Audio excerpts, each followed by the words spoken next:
You can answer emails for 8 hours, clear notifications, sit in meetings, move tabs around, and still end the day with the sick feeling that the one thing that mattered is still untouched. That is not a time problem. It is what happens when your whole day gets spent, but nothing important actually moves. You know the pattern. You start the morning with one real priority, then the inbox opens. One message needs an answer. One quick check turns into 20 minutes. By lunch, you have been active the whole time, but the real work is still waiting exactly where you left it. By evening, the desk is messier, your attention is thinner, and the task that would have made the day feel solid is still unfinished. So you tell yourself you worked all day, and technically you did, but your mind does not care about technicalities. It cares whether the important thing moved. This is why you can work all day and still feel behind. The problem is not always that you did too little. Often the problem is that your effort was captured by what was urgent, visible, and easy to answer.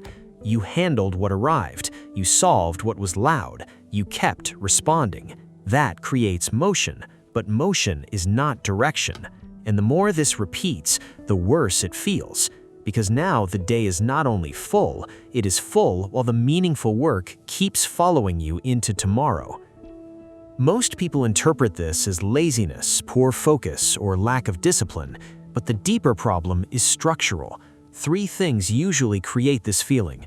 First, your day gets claimed by incoming demands before your priority is protected. Second, your attention keeps getting split, so every return to real work costs more than it should. Third, unfinished important work keeps sitting in the background, creating pressure, even while you are doing other things. You can see this physically. The inbox gets cleaner while the proposal stays blank. The chat keeps moving while the hard decision stays open. The browser fills with tabs. The desk fills with scraps. The day looks productive from the outside, but the one thing that mattered keeps staying still. Ask yourself something honest. At the end of most days, are you tired from meaningful progress or from constant response? Real progress usually needs 3 things: protected attention, fewer switches, and a visible point of completion. Protected attention means the important task gets time before the rest of the day can claim you. Fewer switches means you stop paying the mental restart cost every time you leave and come back. A visible point of completion means the work is concrete enough to enter. Not work on strategy, write the first page. Not fix the project, resolve the budget line. Without those conditions, important work stays abstract, and abstract work is easy to postpone while you stay busy doing everything else. The practical shift is not to work harder, it is to stop leaving your best attention available to whatever appears first. Choose one task that would make the day feel real if it moved. Define the first concrete unit before the day begins. Leave only the exact document open.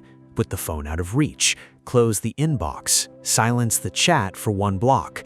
Clear the desk until only the task remains. And if the block breaks, do not surrender the day. Re-enter fast. If you lost the morning, restart from the same first page at noon. If the meeting cut the block in half, reduce the target instead of abandoning it. The correction should be visible, not emotional. When you keep spending whole days in motion without movement, you start distrusting your own effort. You begin to feel that being busy no longer means anything. That is the deeper cost, not fatigue alone, mistrust. You do not need a life where every hour is optimized. You need a life where your effort can still recognize itself in the result. So if you can work all day and still feel behind, do not ask only how many hours you used. Ask what actually received your best attention. Because the day is not measured by how full it felt, it is measured by whether the important thing was allowed to move. If that feels uncomfortably familiar, stay with it.